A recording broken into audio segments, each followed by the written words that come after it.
오늘 시간에는 주의 보혈의 능력과 우리의 자백의 상관관계라는 제목으로 함께 말씀의 은혜를 나누기로 합니다. 오늘도 거룩한 주일을 맞아서 예배하러 나온 여러분과 또 온라인으로 예배 드리신 모든 성도들을 사랑하고 축복합니다. 하나님의 말씀을 통하여 우리 영혼이 날마다 강건케 되기를 바라고 세상 환난 풍파 또 우리 속에 있는 약함도 다 이겨내셔서 천성에 이르는 복된 성도가 되기를 간절히 바랍니다. 저는 작년 6월 달부터 회개에 관한 또 다른 측면의 말씀을 드렸습니다. 특별히 우리 조상들이 지은 죄도 회개해야 된다. 이거 회개 안 한다고 지옥 가지는 않습니다. 그러나 그것이 우리의 신앙생활에 너무나 많은 중요한 요소로 안 하면 그만큼 해가 많고 그걸 했을 때는 얼마나 많은 유익이 있기 때문에 그 측면을 얘기하면서 회개에 관한 다양한 방면들을 살펴보았습니다. 그랬더니 이 회개가 얼마나 중요한 것인가에 대한 많은 것들을 깨닫게 되었죠. 그래서 오늘까지 왔는데요. 막상 1년이 지난 이 시점에 돌이켜보게 될 때에 지금까지 살아남으신 여러분들은 잘한 겁니다. 할렐루야. 여기에 이기지 못한 사람들이 있어요. 그래서 그 두 가지 측면에서 이기지를 못합니다. 이 영적인 세계에 파워 있는 성령의 말을 증거하면, 첫째는 마음의 상처를 많이 가지고 있는 자는 견디기 어렵습니다. 이게 극복하기가. 그런 사람들은 용서를 많이 해줘야 돼요. 용서 안 한, 자기를 학대하고 괴롭힌 사람을 용서하지 않으면 이거 못 듣게 돼 있어요. 그래서 상처가 깊은 사람, 그 상처를 주는 사람은 가족입니다, 대부분. 그래서 그 가족을 용서를 해 주셔야 돼요.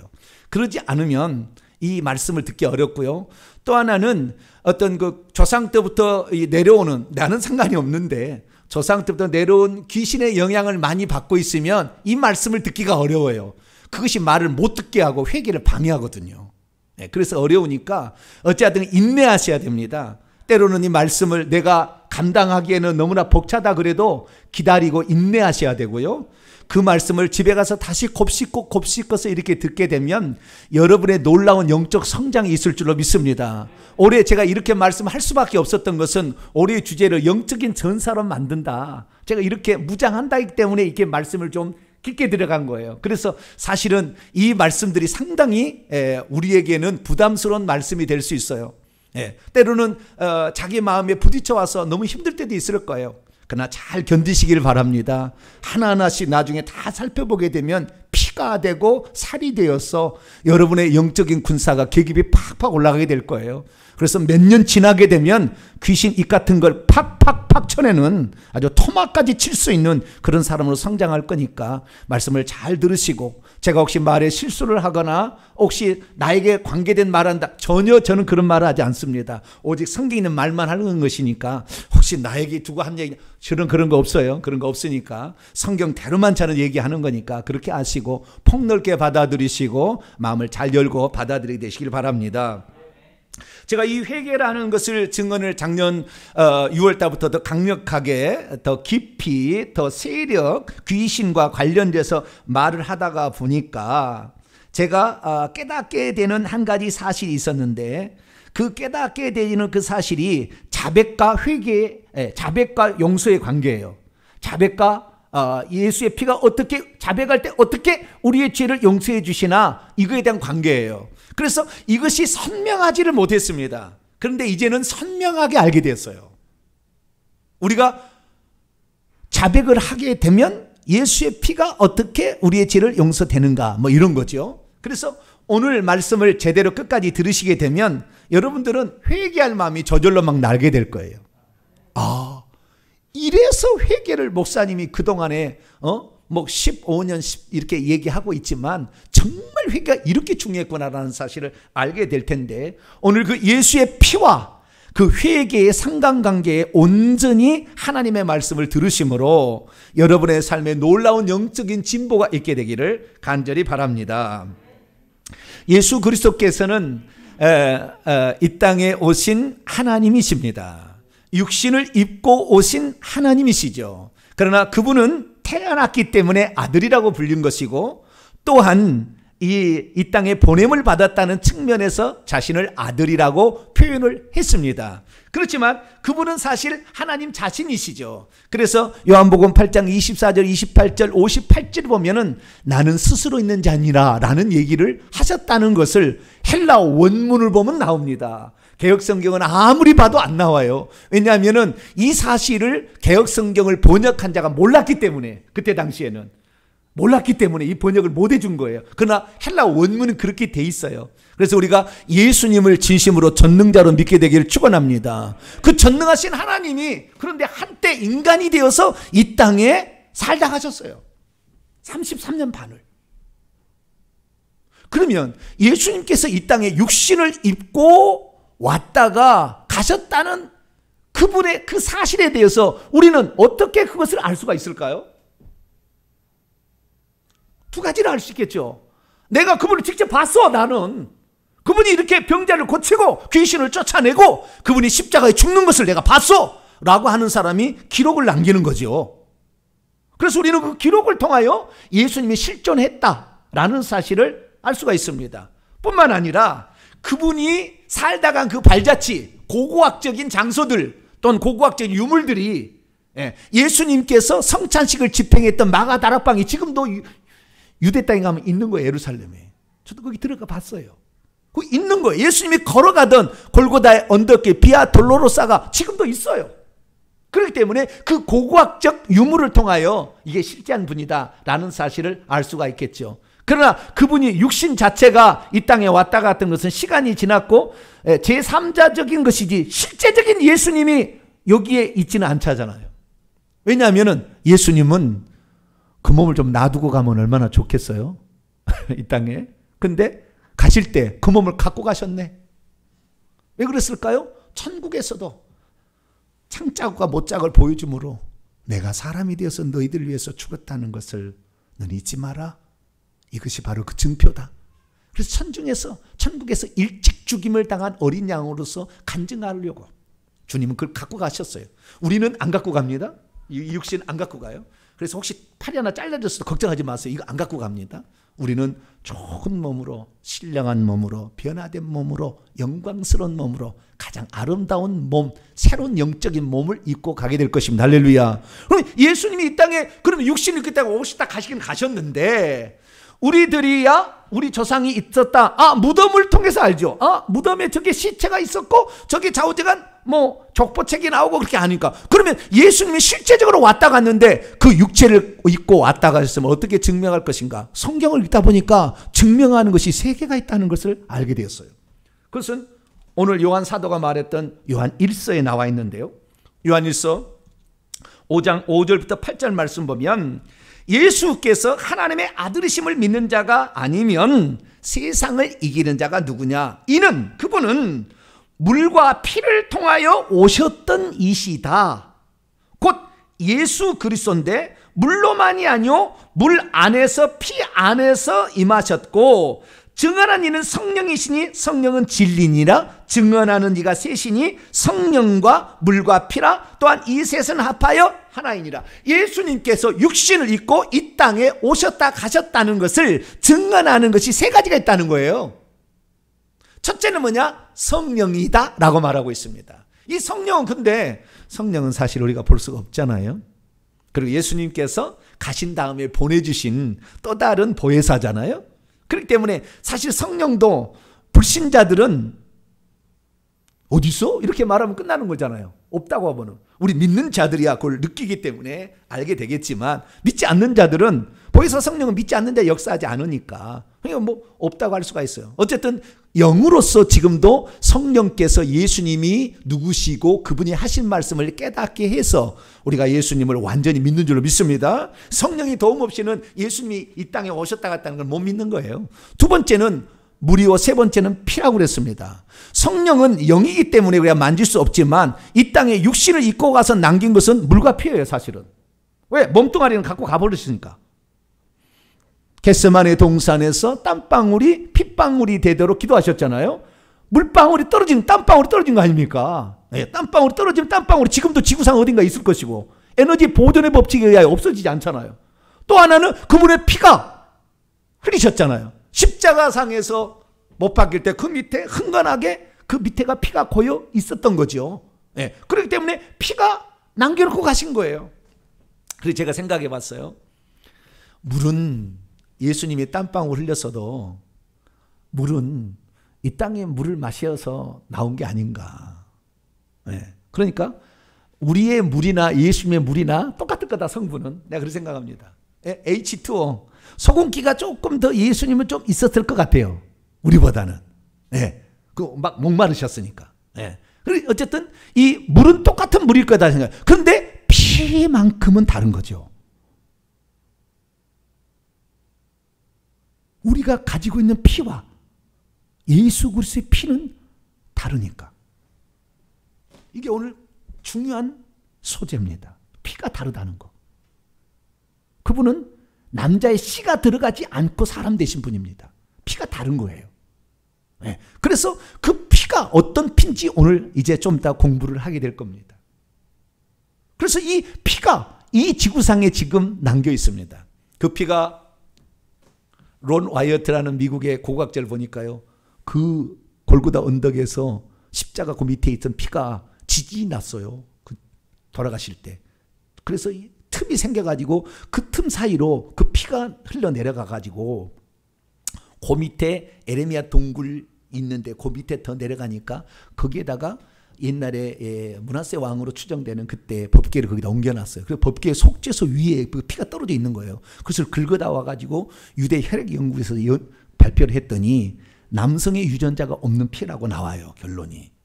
그게 사실인지 아닌지는 아직까지 이스라엘에서 공개를 하지 않아요. 확실치는 않지만 어쨌든 그 피가 그렇게 떨어져 있는데, 어쨌든 떨어져 있는 피도 있고, 그 있다가 어쨌든 비가 내려서 물에 씻겨 내려가서 강물로 가서 요단강으로 왔든지 가다가 증발되어서 올라가 가지고 나중에 그 가루가 대한민국의 저에게도 한 방울 떡 떨어지지 않았겠어요? 네? 뭐 에너지는 없어지는 않으니까. 그래서 이 피가 이 땅에 육신을 입고 오신 마지막의 증거물이에요. 어쩌면은. 영은 그게 다 하게 있지만. 그래서 피가 아주 중요한데요. 그러다 보니까 어떤 축기 사역자나 어떤 치유 사역자들은 귀신 들린다, 귀신이 어쩌다, 예수 피! 예수 피! 막 그러는 거예요. 그 귀신 나가라고 예수의 피! 예수의 피! 막 그러는 거예요. 그러면은 예수의 피라고 막 외치게 되면 그 귀신이 어이구 무서워! 그리고 나갈까요? 그 사람이 예수의 피라고 이렇게 말하게 될 때 예수의 피가 손에서 나갈까요? 아니, 귀신이 그 예수의 피라고 외치는 그 말에 두려워서 귀신이 나갈까요? 중요한 것은 이 땅에 피는 남겨지고 갔다는 거예요. 성경에 그렇게 증언하고 있으니까. 특히 요한 사도가 요한 복음에도 말합니다. 자, 여기는 없습니다. 성경 찾아봅니다. 요한복음 19장.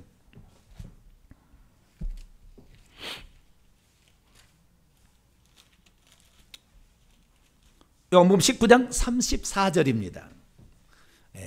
맨날 파워포인트만 지켜보던 사람은 큰일 났다. 성경 안 봤더니 들통났다. 막 이렇게 할 거예요, 지금. 자, 요한복음 19장 34절 읽습니다. 시작. 그중 한 군인이 창으로 옆구리를 찌르니 곧 피와 물이 나오더라. 예수님 속에 있는, 여러분, 창으로 옆구리를 찌르면은 물이 나올까요, 안 나올까요?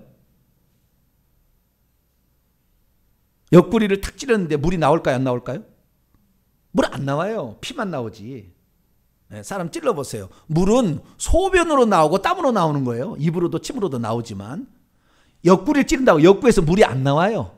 그럼 왜 물이 나왔느냐? 죽게 되면 피와 물이 분리가 일어납니다. 죽기 시작하면, 사람이 죽으면. 그래서 피와 물이 나왔다는 것은 그분이 죽었다라는 확실한 표적입니다. 근데 어쨌든 피와 물이 쏟아졌고 이것이 남겨져 있고 올려가신 다음에 예수님을 대신하여 성령이 보내짐으로 성령과 물과 피가 예수님이 이 땅에 육신을 입고 피 흘리고 죽었다는 것을 증언해 준다라는 성경을 우리에게 말해주고 있다는 것입니다. 그러면 대체 예수의 피는 어떤 역할을 할까요? 우리는 보통 이렇게 얘기합니다. 우리의 죄를 예수의 피로 속죄함을 받습니다. 예수의 피로 우리가 깨끗함을 얻습니다. 주의 피 믿으오, 주의 피 믿으오, 주의 보혈 능력이 있도다. 막 이렇게 얘기하면서 예수의 피가 우리의 죄를 사해 준다고 얘기하고 우리를 깨끗하게 얘기해 준다고 하는데, 과연 영적 세계 제4차원에 들어가서 그 장면을 보게 되면 예수의 피가 어떻게 하고 있길래 우리는 이런 찬송을 부르고 있고, 또한 이 피가 어떻게 활동하고 있길래 우리가 진짜 깨끗해지는 것을 체험으로 느낄 수가 있는 것일까요? 오늘 그래서 이 보혈이 어떤 역할을 하는 것인지에 관하여 하나님 말씀을 통하여 오늘 정말 우리가 죄를 회개할 때 이런 일이 있었구나 라는 것을 확실히 깨닫는 귀한 시간이 되길 축원합니다. 오늘 본 말씀 어떤 말씀입니까? 우리가 우리의 죄를 자백한다면 주님은 신실하고 의로우셔서 우리의 모든 죄를 다 용서해 주실 것이며 그분의 피가 우리를 모든 불의에서 깨끗하게 해 주신다라고 했다는 말씀입니다. 과연 우리가 예수 그리스도의 피의 능력을 믿기만 하면 우리가 지은 죄는 다 용서받으며 우리가 더럽혀진 불의에서부터 깨끗함을 받게 되는 것일까요? 많은 사람들은 2000년 전에 예수님이 십자가 흘리는 피가 우리의 죄를 용서해 주었다, 우리를 깨끗함을 입었다라고 말하는데 그 말의 진술은 무엇이 잘못됐고 무엇이 옳은 것일까요? 오늘 우리가 죄가 용서되는 그 공간을 직접적으로 찾아간다면 죄가 용서되는 공간은 물질 세계에서 일어나는 것은 아닙니다. 쉽게 말해서 3차원의 공간에서 일어나는 게 아니에요. 우리 육신의 눈으로 볼 수가 없는 것입니다. 영의 공간에서, 제4차원의 공간에서 일어나는 일이죠. 그런데 우리는 성경 말씀이 아니라고 한다면 이 피가 어떻게 우리의 죄를 용서했고 피가 우리를 어떻게 더러움에서 깨끗하게 했는지를 모를 거예요. 그러나 우리는 성경을 믿기 때문에, 성경 말씀이 나와 있기 때문에 우리는 지금 그걸 믿고 우리가 주일날 와서 회개하고 이렇게 하고 있는 것이죠. 그 중간에 어떤 과정이 펼쳐지고 있을까요? 영의 눈으로 보면, 오늘은 영의 눈으로 본 것을 제가 나중에 간증으로 말씀드릴 겁니다. 자, 오늘 본 말씀은 어떤 말씀입니까? 이 사도 요한이 AD 90년경에 나이가 많은 들었겠죠. 나이가 많이 들은 AD 90년 에베소에서 예수 그리스도를 믿는 형제들을 향하여 보낸 첫 번째 편지 가운데 말씀인데요. 우리가 우리 죄를 자백할 때 예수의 피가 우리 죄를 속죄하고 그분의 피가 우리를 깨끗하게 한다라고 했다는 그런 말씀입니다. 그러면 여기에서 우리는 지금 두 가지 사항을 듣고 있는데 두 가지를 한 번에 듣고 있는 거예요. 자, 1장 7절하고요 1장 9절하고 말씀이 약간 다릅니다. 1장 7절을 보세요. 그 아들 예수의 피가 우리를 모든 죄에서 깨끗하게 하실 것이요, 이렇게 돼 있죠. 무엇이요? 예수의 피가 우리를 모든 죄로부터 깨끗하게 한다, 이렇게 말씀하고 있어요. 그런데 1장 9절은 약간 진술이 다릅니다. 어떻게 다릅니까? 우리가 자백할 때에 비로소 우리의 죄가 사한다는 말은 용서된다는 말이에요. 용서를 받게 되고 뿐만 아니라 불의에서부터, 더러움에서부터 우리가 깨끗함을 입는다, 이렇게 얘기하고 있어요. 7절에는 우리가 죄로부터 깨끗함을 입는다, 이렇게 이야기하고 있는데 9절에는 우리가 모든 더러움에서, 불의에서 깨끗함을 입는다, 이렇게 얘기하고 있고 죄사함도 받는다, 이렇게 얘기하고 있어요. 그러면 이 두 가지를 합치면 이런 진술이 나오는 거죠. 만일 우리가 우리 죄를 자백한다면 그분은 미쁘시고 신실하시고 의로우시기 때문에 우리의 죄들을 용서해 주실 것이고 그 피가 우리를 깨끗하게 해줄 것이다. 그래서 이 피가 용서와 그 다음에 깨끗함에 작용하고 있다라는 사실을 말해주고 있는 것입니다.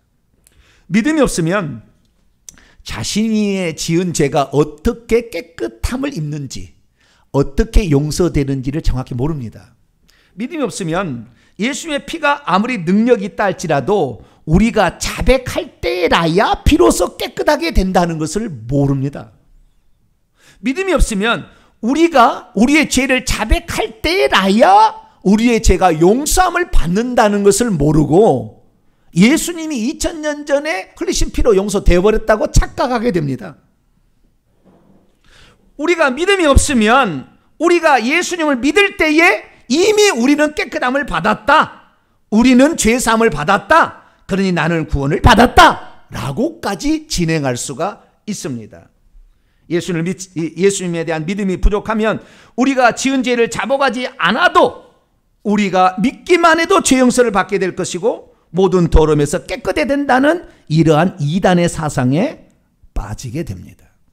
저와 여러분은 성경의 가르침에 나와 있는 그대로 믿으심으로 성경에 나와 있는 대로 은혜를 받게 되고 죄 용서도 받게 되는 복된 성도가 되기를 축원합니다.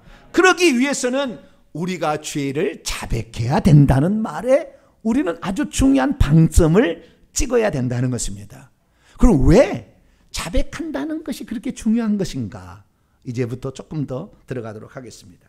자, 그러면 예수 그리스도의 피, 이 땅에 육신을 입고 오셨다가 가셨는데 마지막 증거물 남겨있는 이 땅에 어딘가에 피가 지금 돌아다니고 있을 거예요.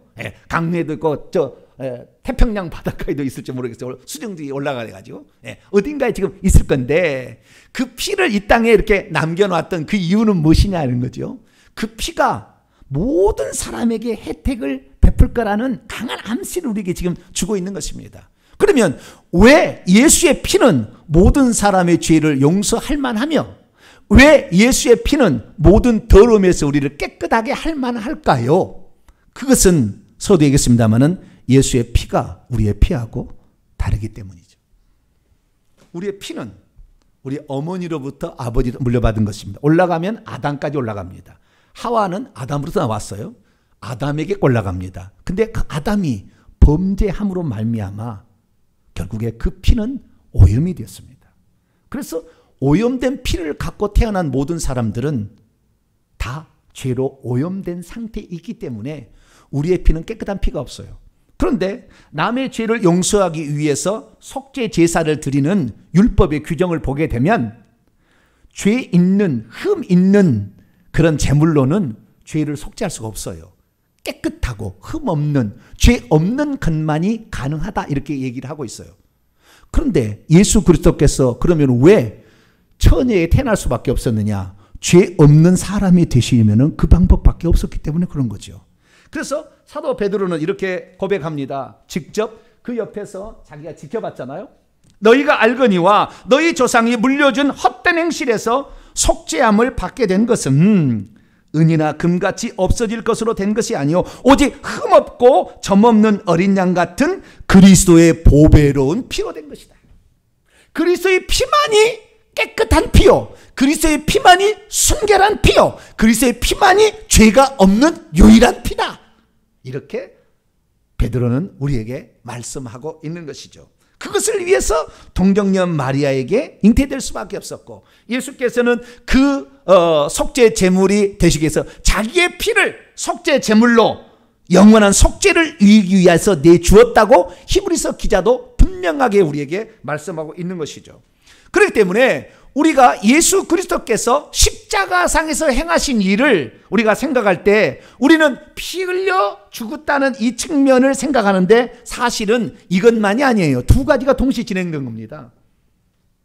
하나는 뭐냐면 그 피가 우리의 죄를 속죄하고 우리를 깨끗하게 한다고 했잖아요. 그렇기 때문에 피 흘림이 필요한 거예요. 그래서 히브리서 9장 21절에 보면 피 흘림이 없은즉 용서함도 없고 요한 1서에 또는 레위기 16장 읽어보면 그 피가 속죄만 하는 것이 아니라 우리를 깨끗하기도 한다. 우리를 더러움으로부터 깨끗하기도 한다 라고 분명히 말씀하고 있습니다. 그래서 피 흘림이 하나가 필요한데 피만 흘린 게 아니에요. 예수님이 십자가에서 죽기도 했습니다. 피만 흘린 게 아니에요. 죽음하고 피 흘림은 전혀 다른 각도예요. 전혀 다른 차원이라고요. 그 목적이 다르는 것입니다. 피는 우리의 죄를 용서하고 우리를 더러움부터 깨끗하게 하신 거였고 죽음은 우리의 인류의 모든 죄의 죄값이 사망이니까 그 죄값을 담당하기 위한 그 죄값을 지불한 거예요. 그렇기 때문에 우리가 그 예수 그리스도의 그 십자가 사건은 두 가지 측면에서 봐야 된다는 거예요. 그래서 첫 번째는 피 흘린 장면을 보는데 피 흘린 장면의 그 피는 예수 피만이 깨끗한 피라는 것. 그래서 속죄 제물로 유일하게 쓰임받을 수 있었다는 것. 뿐만 아니라 그 피가 그때 한 번 들여짐으로 한 번으로 끝난 것이 아니라 그 피가 계속해서 효력이 있어서 모든 믿는 자들의 죄를 계속해서 용서하려면 그 피는 사람의 피 가지고는 안 되는 겁니다. 그래서 사도 바울은 그 피를 사람이 흘린 피지만 하나님의 피라고 얘기를 합니다. 사도행전 20장 28절에 사도 바울은 밀레도에서 에베소의 장로들 불러다가 얘기를 합니다. 이제 내가 떠나가야 되는데 너희를 위하여 이리 때가 와서 막 힘들게 할 거다. 그러나 하나님이 너희를 감독자로 삼아서 너희들을 쓰게 될 텐데, 그래서 교회를 너에게 목양하게 할 텐데, 그 교회는 어떤 교회냐? 하나님이 자기 피로 사셨던 교회다. 그 피는 영원히 살아서 계속해서 역사할 수 있는 하나님의 피이기 때문에 유일한 거예요. 물론 사람이 흘린 피예요. 그러나 하나님의 피라고 하면 또 이단 나올까 봐 내가 그러는 거예요. 예, 하나님의 피이지만 사람의 피예요. 원래 사람 피예요. 근데 하나님의 피의 효력을 가지고 있는 거죠. 그래서 모든 사람을 지금도 오늘도 우리가 회개할 때 그 죄를 용서해 줄 수가 있는 것이죠. 그래서 우리가 오늘 죄를 지었을 때에 우리가 죄 용서를 받으려면 두 가지 사실이 필요합니다. 하나는 예수 그리스도께서 골고다 언덕에서 죽으실 때에 우리의 속죄를 위해서 피 흘리셨고 우리의 죄값을 대신하기 위해서 죽었다는 것을 믿어야 합니다. 이게 첫 번째예요. 이거 믿지 않으면 아무리 다른 게 도 쓸데없는 거예요. 이것이 우선입니다. 이 믿음을 통해서 우리는 그분의 혜택을 누릴 수 있기 때문이죠. 그리고 나서 그 다음에 우리의 죄를 자백해야만이 피가 와서 우리의 죄를 용서도 해주고 깨끗하게 해준다.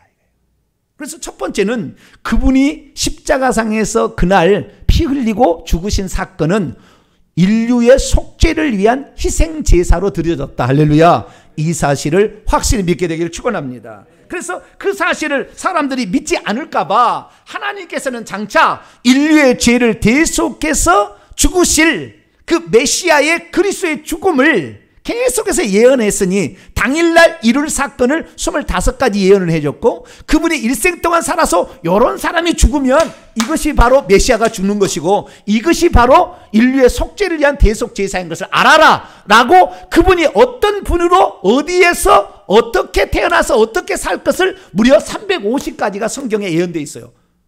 그래서 예수님이 탄생하기 전에 4,000년 동안에 그렇게 예언이 되어 있는데, 그 중에서 속죄 제사를 드릴 때 이렇게 드려야 이 제사가 인류의 죄를 속죄할 수 있는 그 속죄 제사다라고 주님이 가르쳐 준데, 그것이 레위기 16장에 나와 있어요. 그런데 그 레위기 16장을 다 설명할 수는 없고, 그 레위기 16장에서 우리의 죄를 속죄하기 위한 그 속죄 제물은 어떻게 바치라라고 나와 있는데, 그것은 2마리의 어린 양을 바칩니다. 어린 양은 염소도 될 수 있고 양도 될 수 있어요. 근데 어린 양이 어리니까 이제 1년 정도 되는 이런 거죠. 어린 양을 바치게 되는데 2마리의 양을 그날 제사를 드려야 속죄일 제, 온 인류의 죄를 대신하기 위한 속죄제가 드렸음을 알 수 있다라고 했습니다. 첫 번째 양은 여호와를 위한 양이요, 두 번째 양은 아사셀을 위한 양입니다. 첫 번째 양과 두 번째 양에는 안수로 죄를 이스라엘 모든 죄를 거기다 안수를 합니다. 제사장이 안수를 하고 대제사장이 안수를 하고, 그리고 그 다음에 여호와를 위한 양은 잡아서 피를 담아 가지고 그날만 성전의 지성소까지 들어갑니다. 바깥 뜰에서 그 다음에 성소를 지나서 둘째 장을 지나서 법궤가 있어서 뚜껑을 속죄소라고 하는데, 그까지 가가지고 그 속죄일 제사에 드리는 그 양의 피를 그때는 그 속죄소 위에다도 뿌리고 앞에다도 뿌립니다. 이것이 레위기 16장 15절에 고스란히 나와 있습니다. 백성을 위한 그 속죄제를 드리는 한 마리의 양을 그렇게 피를 뿌리라 이렇게 얘기하고 있습니다. 뿐만 아니라 시간이 많이 없기 때문에 다 보긴 너무 어려워서 두 번째 양을 드리는데, 이 두 번째 양은 아사셀을 위한 양인데요, 아사셀을 위한 양은 광야에 버려진 양이란 뜻입니다. 그것은 뭐냐면 죄를 그 양에게 전가한 다음에 사람이 없는 사막에다가 보내서 죽게 만드는 거예요. 그게 버려졌다는 게 중요하고 버려져서 죽는 것이 중요한 거예요. 그런데 예수 그리스도께서는 어떻게 죽으셨느냐? 예루살렘 성 밖에서 죽었어요. 버려졌어요. 사람이 손가락질하고 이렇게 버려졌어요. 똑같이 버려진 양으로도 가기도 하고, 그 다음에 그의 피가 그 밑에 있는 성막, 법궤 속죄소에 떨어졌어요. 실제로. 이스라엘 공기를 안 해서 그렇지. 자, 어지간 이 제사를 예수님께서 그때 드린 거죠. 그래서 우리는 이 예수 그리스도의 죽음이 속죄일 제사의 속죄의 양으로 죽었음을 알 수가 있는 거예요. 그래서 저와 여러분은 그 예수 그리스도를 믿게 될 때 우리는 속죄의 은총을 받을 수 있는 자격을 취득하던 줄로 믿으시기 바랍니다. 그래서 이 예수 그리스도께서 그날 속죄의 피를 흘리셨을 뿐만 아니라 또한 죽임을 당했죠. 두 마리 양이 다 죽임을 당했는데, 죽임을 당한 건 다른 게 아니에요. 우리의 죄값을 용서하게 하는데, 우리 죄는 왜 죄값이 죽음이니까 아담에게 하나님이 너 선악과 따먹으면 죽을 거야 라고 얘기했기 때문이죠. 그래서 결국에 한 사람 아담으로 말미암아 죄가 세상에 들어오고, 죄로 말미암아 사망이 우리에게 들어왔고, 그 죄의 삭은 사망이라고 로마서에서 바울이 분명하게 얘기를 하고 있습니다. 그래서 인간은 모든 죄를 지었기 때문에, 어떤 죄가 아닌 사람이 없기 때문에 한 번 죽는 것은 사람에게 정해진 이치로 지금까지 돌아가고 있습니다. 그래서 예수 그리스도의 그날은 속죄와 죽음이라는 두 가지를 같이 했다라는 거, 이것을 우리는 알아야 합니다. 그런데 오늘 우리에게 중요한 것은 뭐냐면 속죄의 피죠. 그렇기 때문에 우리는 이 피 흘려진 이 속죄 제사를 어떻게 바라보냐에 따라서 이단이 되기도 하고, 성경에 나와 있는 진리를 따르는 사람이 되기도 합니다. 이단은 어떤 사람이냐? 이거 이단이에요. 그날 예수 그리스도께서 속죄일 제사로서 골고다 언덕에서 드려진 그 희생 제사로 우리의 죄가 다 용서를 받았다. 우리는 영생을 얻었으니 절대 지옥에 안 간다. 이것이 이단입니다. 이것이 구원파 이단입니다. 구원파 이단은 예수님께서 그날 속죄제사를 드리는 것이 인류의 모든 죄를 용서하기 위한 속죄제사를 드렸기 때문에, 그분이 우리를 위해서 속죄제사를 드렸음을 믿기만 하면 우리의 모든 죄는 용서된다라고 가르치고 있습니다. 그래서 그것을 구원파 이단이라고 하는 거예요. 그런데 오늘날 대한민국의 수많은 사람들이 구원파적 이단에 빠져서 이 얘기를 그대로 지금 믿고 있는 거예요. 자, 오늘 본문 말씀은 요한일서는 분명히 얘기합니다. 이게 지금 틀렸다는 거, 이것이 이단이라는 거, 구원파 이단이라는 것을. 요한사도의 말을 다시 봅니다. 1장 7절에 보면, 그가 빛 가운데, 하나님이 빛 가운데 계신 것까지 우리도 빛 가운데서 걸어가면 우리가 서로 교제, 코이노니아가 이루어지는데, 그때 그의 아들 예수의 피가 우리를 모든 죄에서 깨끗하게 하실 것이다. 오늘 그래서 예수 그리스도를 믿지 아니하고 하나님도 모르고 빛 가운데 행하는도 모르는 사람이 예수의 피가 용서 안 해줍니다. 불신자들 용서 안 해줘요. 두 번째, 요한시 1장 9절, 만일 우리가 우리 죄를 자백한다면 그는 미쁘시고 의로우사 우리 죄를 사하시며 우리를 모든 불의에서 깨끗할. 여기 보니까 우리가 우리 죄를 자백하게 될 때에 피의 효능이 나타난다 라고 얘기하고 있다, 그 말이에요. 자백하지 아니하면 예수 그리스도를 믿고 있어도 그 죄가 용서 안 된다고 하는 것이고, 그 더러움이 씻겨지지 않는다라고 분명히 얘기했다는 거예요. 예수님의 피는 전능한 피고 모든 인류를 다 용서하기에 충분한 피였지만, 그 피가 내 죄를 사하고 나를 깨끗하게 하려면 자백을 해야 된다, 이거 죄를. 이것이 중요한 거예요. 이게 중요한 거예요. 그런데 오늘날 사람들이 자백합니까? 나 예수 믿을 때 회개했고, 내가 얼마나 죄를 지었다고 그러면서 자백하지 않습니다. 그런데 이 결국에 이 죄를 처리하는 마지막 과정에는 인간의 그 자신의 죄를 고백함이 반드시 들어가야 된다는 거예요. 하나님의 전적인 은혜로 우리는 구원받아요. 그분의 피가 아니면 우리는 용서받을 길이 없으니까. 아담의 후손으로 어느 누가 구원받을 수 있겠어요? 오직 그분의 피, 하나님의 피만이 우리의 죄를 용서해요. 당연합니다. 그런데 누구든지 그 은혜를 받지 않게 하려고 값없이 하나님 은혜를 안 줍니다. 자신이 죄인 것을 인정하고 그 죄를 회개하게 될 때 비로소 그때 피가 들어가서 어떤 효과를 낸다, 그 말이에요. 할렐루야. 이것을 말하고 있는 것이에요. 그렇기 때문에 오늘 우리가 예수 그리스도를 믿어서 죄사함을 받으려면 예수님이 2000년 전에 골고다에서 죽으신, 피 흘리시고 죽으신 것을 나의 속죄를 위하고 나의 영생을 위하여 속죄의 피를 흘리시고 죽으셨다는 것을 믿게 되시길 축원합니다. 뿐만 아니라 그것이 지금 내게 효력을 미치게 하려면 지금 내 죄를 회개를 하게 될 때에 그 효력이 나타난다라는 사실을 믿게 되기를 축원합니다. 그래서 제가 하나님께 기도를 했어요. 상당히 좀 몇 달 됩니다. 내가 기도를 했어요. 하나님, 요한일서 1장 9절에 의하면 그분의 피가 결국에 우리의 죄를 용서하는 것이고, 그 다음에 그분의 피가 결국 우리를 더러움에서 깨끗하게 하는 것인데, 이 두 가지를 왜 얘기하셨습니까? 하나만 얘기를 하시지 왜 두 가지를 얘기하셨습니까? 그런데 성령께서 감동을 주시는 거예요. 저에게 어떤 감동을 주는 것이냐, 자, 용서를 받는다는 것이나 깨끗하게 된다는 것은 물질 세계에 일어나는 것이 아닙니다. 고깃 덩어리에서 일어난 사건이 아니라고요. 영의 세계에서, 우리의 영 속에서 일어나는 사건이요, 천국에서 영의 세계에서 일어난 사건이지 물질 세계에서 일어난 사건이 아닌 것입니다.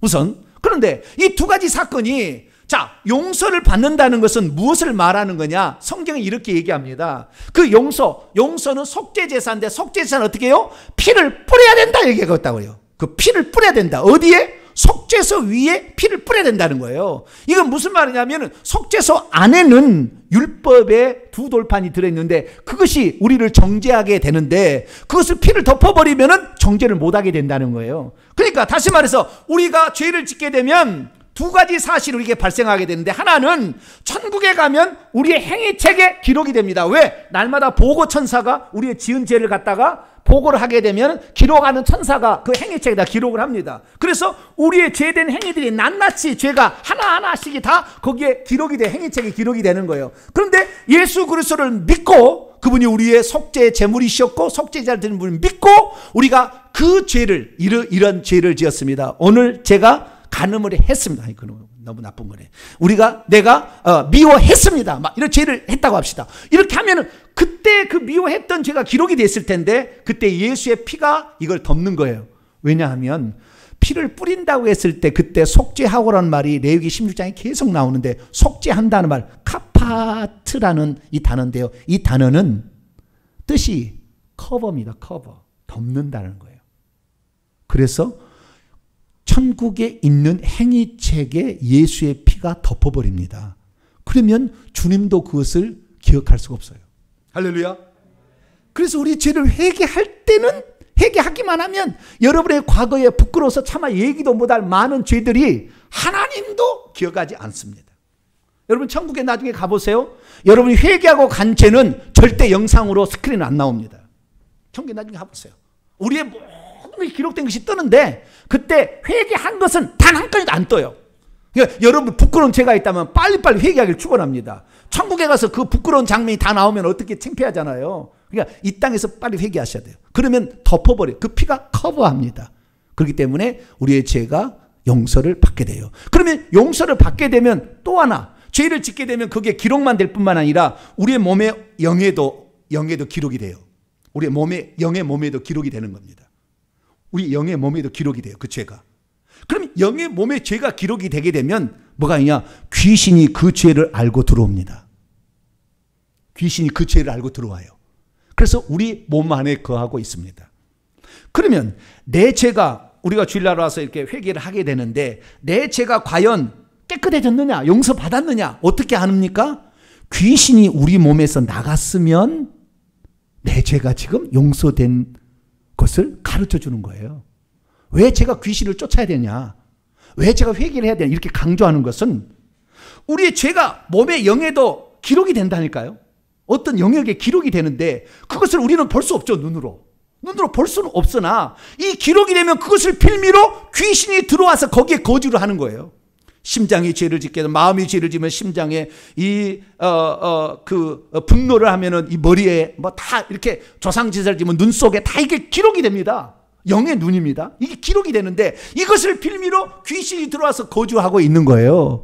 그래서 만약에 우리가 회개를 하게 된다고 한다면 천국에 있는 행위책에도 피가 덮어버리기 때문에 하나님도 우리 죄를 기억하지 않아서 용서가 될 뿐만 아니라 우리의 영에 기록된 이 모든 것들이 용서가 되니까 없어지는 거예요. 그냥 거품처럼, 연기처럼 사라져버리는 겁니다. 그러면 귀신이 들어왔다가 그걸 빌미로 지금 들어와 있는데 우리 예수 그리스도를 믿는 사람은 이게 성령이 전도되잖아요. 귀신의 집도 되지만 성령이 전도되는 거 아닙니까? 성령께서 야, 너 왜 들어왔어? 성령께서 너 왜 들어왔어? 그러면 예전에는 이 사람이 죄가 지금 있잖아. 행위죄도 있고 여기 있잖아. 지금 영에 지금 다 있는데 무슨 소리예요 성령님? 그렇게 얘기할 텐데 죄가 천국에서 우리가 회개를 하니까 딱 사라져버렸네. 너 왜 있어? 그러면 알았어요. 갈게요. 할렐루야. 회개만 하시면 귀신은 가게 돼 있어요. 왜? 우리 안에 성령이 있으니까. 축사 안 해도 이미 끝난 거, 게임 끝난 거예요. 힘이 없어요. 팍팍 힘을 잃어가는 거예요. 그래서 이 영에 열린 사람들이 결국에 어떻게 우리가 회개를 하면 어떻게 이 예수의 피가 활동하는가를 영이 열린 사람이 다 봐봤어요. 그랬더니 성경 말씀이 100% 진리였어요. 무슨 말이냐? 한 사람이 귀신이 들려갖고 왔어요.